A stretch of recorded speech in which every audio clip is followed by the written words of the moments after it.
New year, same war, but with mounting concerns the conflict could widen. Thousands marching once again in support of Palestine.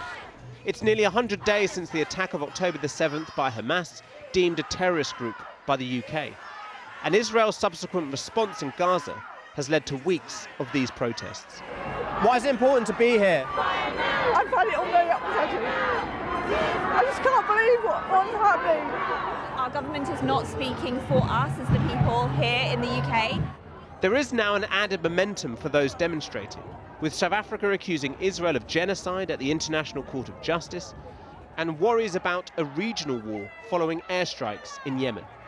If the UK is justifying its actions against the Houthi on the basis of protecting international law, then why is it not applying the same standards in relation to what Israel is doing? They're just sparking even more anger. You can probably see it today with the amount of people that have turned up as well. People aren't just chanting for Palestine, they're also chanting for Yemen.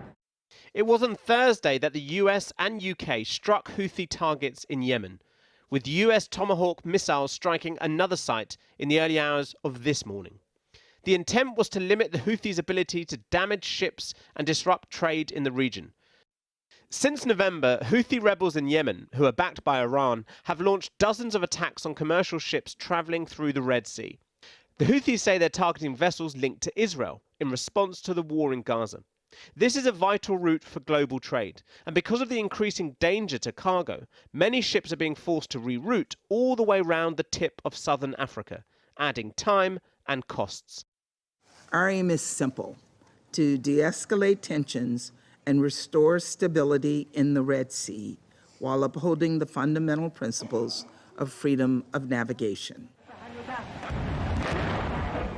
But the Houthis have vowed a strong and effective response, and today released footage of military exercises where drones dropped bombs on Israeli and US flags. The UN Special Envoy for Yemen has urged maximum restraint by all parties. While it remains to be seen what each side does next, huge demonstrations in the Yemeni capital Sana'a yesterday show that the Houthis have bolstered their support and importance in the Arab world.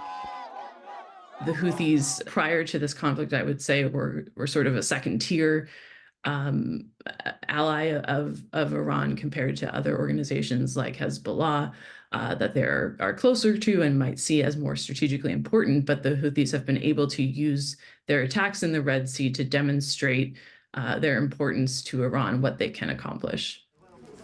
Whatever the concerns about a possible wider war, there is still war in Gaza. In Rafah today, yet another parent wishing a child goodbye following an Israeli airstrike. More than 23,000 Palestinians have died since the war began in October, following Hamas's killing of 1,200 Israelis. As leaders hope to stop any escalation, the people of Gaza have already felt the devastation of escalation for many, many weeks.